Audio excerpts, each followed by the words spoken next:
이렇게 올려놓고 얘랑 트랩을 써서 맞춰놓고 얘쪽 것도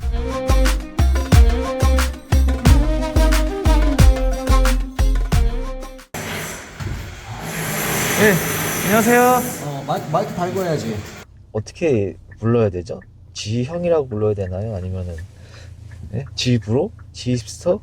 어떻게 불러야 될까요? 주영님, 실장님 뭐 편하게.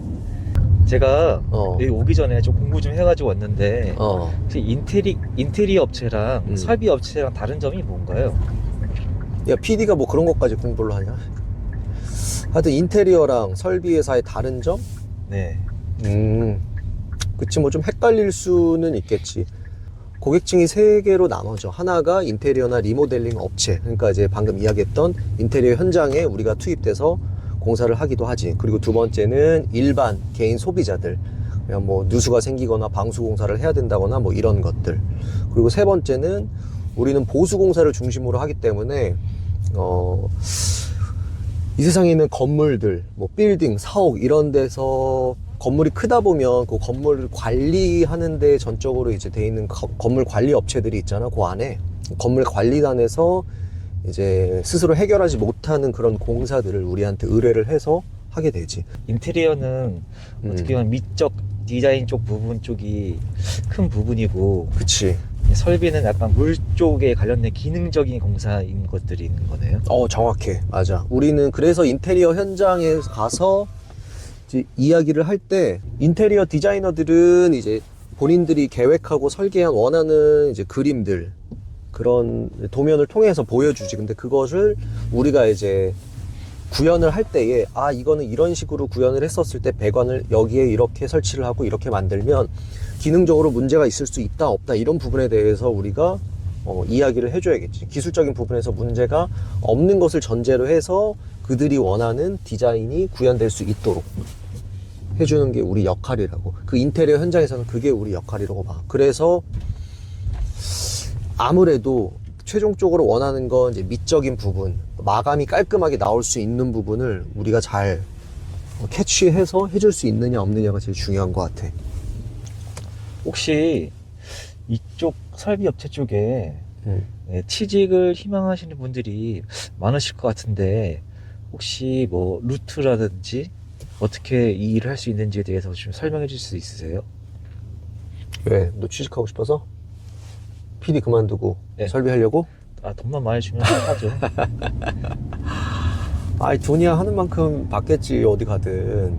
설비 회사, 뭐 일단은 설비 내가 좀 많이 받는 질문 중에 하나인데, 그래서 아마 우리 채널 예전에 보면 이제 구독하시는 분들 중에서 그런 진로 고민 때문에 이제 연락 주셨던 분 중에 좀 기회가 된 분들하고 뭐 차 한잔 하면서 그런 부분에 대해서 많이 이야기한 적도 있었는데, 일단은 취직을 하려면 취직 루트는 뭐 여러 가지가 있어. 뭐 나처럼 이제 가족 중에 누가 이 일을 해서 자연스럽게 이 루트로 이렇게 스며들어가지고 일을 시작하게 돼서 일을 배워서 하는 경우들도 있고, 또 어떤 경우는 그런 게 하나도 없다 이러면은 그냥 도제식 시스템, 그냥 누군가 밑에 기술자 밑으로 들어가서 아주 적은 보수를 받고서는 기술을 배우면서 일을 해나가는 방식. 그럼 자기가 기술을 좀 키워서 몸값도 올리고, 아니면 또 나가서 조그맣게 이제 개인 회사 하나 차려서 할 수도 있고. 설비 회사 같은 데 취직을 하는데, 설비 회사 같은 경우는 이제 보통 두 가지로 나누죠. 우리 회사처럼 이제 보수 공사를 전문으로 하는 회사가 있고, 하나는 신축, 저런 아파트라든지 건물들 새로 지을 때 거기에 들어가는 배관 공사를 전문으로 하는 그런 회사들이 있지. 근데 요거는 조금 그 범위가 달라. 신축이랑 같은 배관을 만지더라도 신축에서 하는 작업과 보수공사를 하는 우리 회사 같은 데서 하는 작업이 조금씩은 달라. 그래서 오래 하신 분들은, 뭐 신축 오래 하신 분들은 이 보수가 안 맞아서 못하겠다 하시는 분들도 있고, 보수 오래 하신 분들은 또 이제 신축 현장은 못하겠다 하시는 분들이 있어서 일단은 좀 겪어봐야 돼, 몸으로 직접. 그래서 내가 추천하는 방법은 지인이나 누구 아는 사람들 중에서 설비를 좀 경험해 볼 수 있는 루트가 있다라고 하면 그쪽으로 무조건 들어가서 해보고, 만약에 그런 루트가 전혀 없다, 생짜다, 아무것도 연고지가 없다라고 하면 일단 그냥 방법적인 부분에서 나는 일단 일용직 사무실을 가서 뭐가 됐든지 현장에 나가서 그냥 가장 기초적인 뭐 우리가 흔히 잡부라고 부르는 뒷일 그냥 청소하는 것부터 시작을 해서 그 다음에는 이제 설비 공사 현장을 좀 나가고 싶다고 그 인력사무소 소장님한테 좀 어필을 해서 거기에 뒷일 봐주는 조공으로라도 어떻게든 나가서 경험을 계속 해보는 게 중요하다고 생각해. 왜냐면 설비 공사 같은 경우도 현장을 나가보면 작업하는 종류가 진짜 수천 수백 가지가 되거든. 그러니까 가서 아 이거는 내가 맞겠구나, 이 일은 나랑 안 맞겠구나 라는 걸 겪어보기도 하고, 또 유튜브나 이런 데서 봤었던 거랑 실제 현장에서 나가는 이 현실에서 맞닥뜨리는 작업이랑은 완전히 다르기 때문에 직접 몸으로 겪어보는 게 제일 좋아. 지영, 돈 얘기를 안 할 수가 없는데 돈? 혹시 좀 러프하게 일당이라든지 월급이 뭐 초급자, 중급자, 뭐 숙련자 한 어느 정도 받는지 혹시 이야기해 줄 수 있으세요? 돈. 네. 돈 중요하지. 사실 나도 이 일을 시작할 때 어떤 수익적인 부분 때문에 시작을 했었으니까. 원래 그전에는 최저임금조차도 못 버는 그런 거였으니까. 근데 일단은 이거를 이 얘기를 할 때 얼마냐에 대한 구체적인 숫자로 이야기하는 건 사실 큰 의미는 없는 것 같아. 그냥 단적으로 얘기를 하면 신축 현장에서 기공들이 예를 들어서 뭐 어떤 현장에서는 뭐 17만 원부터 일당으로, 신축 현장에서 17만 원부터 뭐 요새는 뭐 20만 원, 뭐 21만 원 주는 데도 있고 22만 원 주는 데도 있고, 이게 현장마다 다 다르다고 하더라고.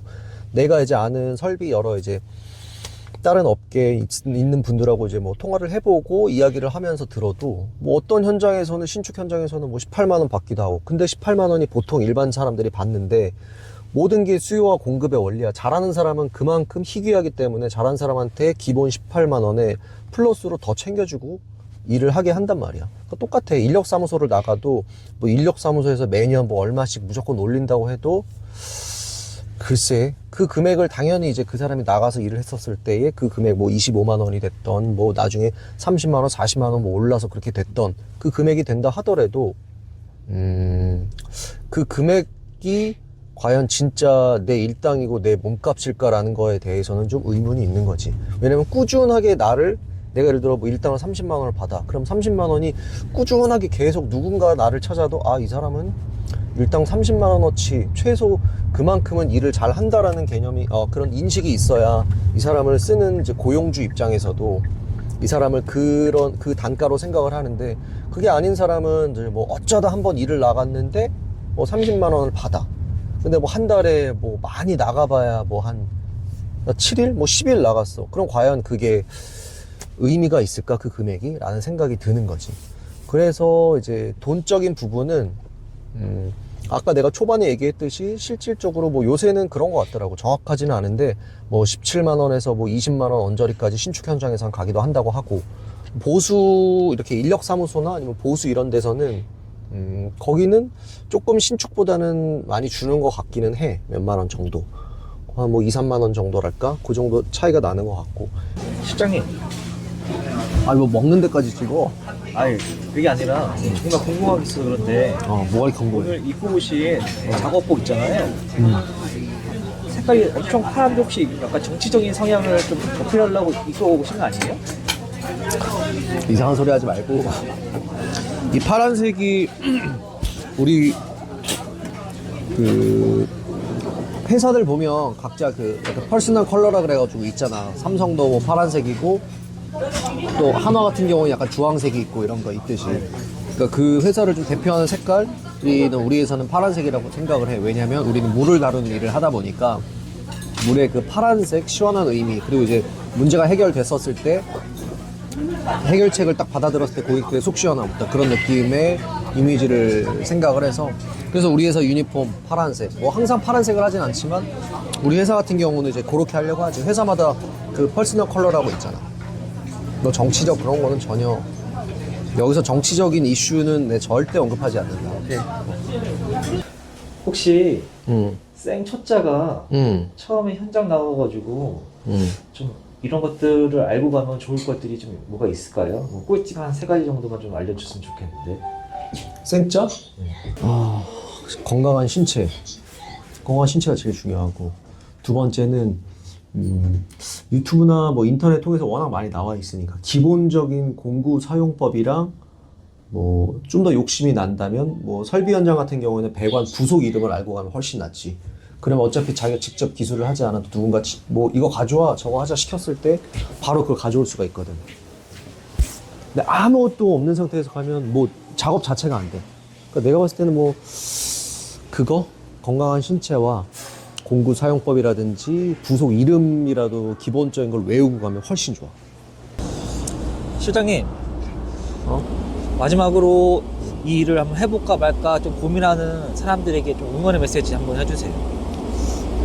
일단은 해볼까 말까의 개념보다 해야겠다라는 굉장히 강력한 의지가 있어야 이 일을 했었을 때 그나마 시간을 날리지 않고 낭비하지 않고 할 수 있을 거라고 생각을 해. 왜냐면 보통 이제 해볼까 말까 할 때 돈이 될까? 이거 했을 때 내가 먹고 살 수 있을까? 아니면 이거 할 때 내 미래가 보장이 될까? 이거는 사실 보장된 건 아무것도 없어. 이 일도 마찬가지고 모든 일이. 그래서 첫 번째는 일단 우선 전제 조건이 이 일을 난 무조건 해야겠다라는 의지가 무조건 있어야 되는 게 맞는 것 같고, 그렇게 의지를 가진 다음에 이 일을 시작할 때 일단은 몸으로 도전하는 게 제일 우선이라고 생각을 해. 그러니까 유튜브나 이런 거를 찾아보는 거는 사실 이 일을 시작하는 데 있어서 한 10개 중에 딱 1개라고 생각하고 나머지 90%는 직접 인력사무소를 가보든 뭐 설비 공사 현장을 가서 그냥 무작정 들이대고 저 이거 일 좀 배워보고 싶은데 뭐 무보서라도 한번 써주십시오라고 하든, 그러니까 어쨌든 그런 좀 의지나 그런 마인드가 있어야 좀 시작하기가 쉽고, 왜냐면 육체적으로 좀 일이 힘들기 때문에 그런 의지가 있어야지 쉬울 것 같아. 그래서 일단 몸으로 부딪혀보는 거 직접, 그게 제일 중요한 것 같아.